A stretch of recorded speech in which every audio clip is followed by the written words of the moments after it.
আপনি ব্যায়ামে এতক্ষণ দেখলেন, আর তার কিছু বক্তব্য আপনারা শুনুন। উনি কেমন করছেন, কতটা কি ভালো হয়েছে, হ্যাঁ কীভাবে আমাদের এখানে এলেন, সব কিছু উনি বলবেন। বলুন আপনি। নমস্কার, আমি শ্রাবন্তী দাস, আমি ডানলপে থাকি। তো এই স্যারের এখানে আমি আমার হাজবেন্ডের কাছ থেকে প্রথমে ডোজ পাই আর কি। তো আমি বিগত 2 বছর ধরে ভীষণ অসুস্থ, এবং গত বছর এরকম হয়েছিল যে আমি 2 মাস পুরো বিছানা শয্যাশায়ী হয়ে গেছিলাম।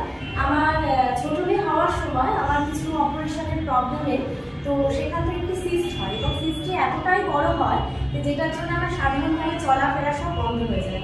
এবং তার থেকেও বড় কথা, আমার শ্বাসকষ্ট, হাঁটু ব্যথা, নানান রোগে আর কি, মানে মনে হচ্ছিল যে জীবনটাই আর আমি রাখবো না। কিন্তু সর্বশেষে আমার হাজব্যান্ডের সাপোর্টে আমি এখানে স্যারের কাছে আসি। আমি বেশি দিন না, এখানে স্যারের কাছে 1 মাস শিখছি। তাতে আমি অনেক সুস্থ, এবং সুস্থভাবে হাঁটাচলা করতে পারছি, অনেক ভালো আছি। আমি সবাইকে বলবো যে প্লিজ আপনারা স্যারের ভিডিওগুলো দেখুন, এবং আপনারা নিজেরা সুস্থ থাকুন, সবাইকে সুস্থ রাখুন। আমাদের জিমটা কোথায় সেটা বলুন। হ্যাঁ, আমাদের স্যারের জিমটা হচ্ছে একদম ডানলপ মোড়ে। হ্যাঁ, মানে এখানে এলেই আপনি দেখতে পাবেন। এবং মলয় স্যার বললে তো, মলয় স্যারের জিম সেন্টার বললে তো সবাই দেখিয়ে দেবে। Thank you very much, thank you. আপনারা আসুন, আমাদের এই চ্যানেলটাকে সাবস্ক্রাইব করুন, এবং আরও আপনারা সুস্থ থাকুন। নমস্কার। এটা অনেকে বুঝতে পারিনি আমার জিমটা কোথায়, মৌলালার জিম কোথায়, সেই জন্য দেখাচ্ছি।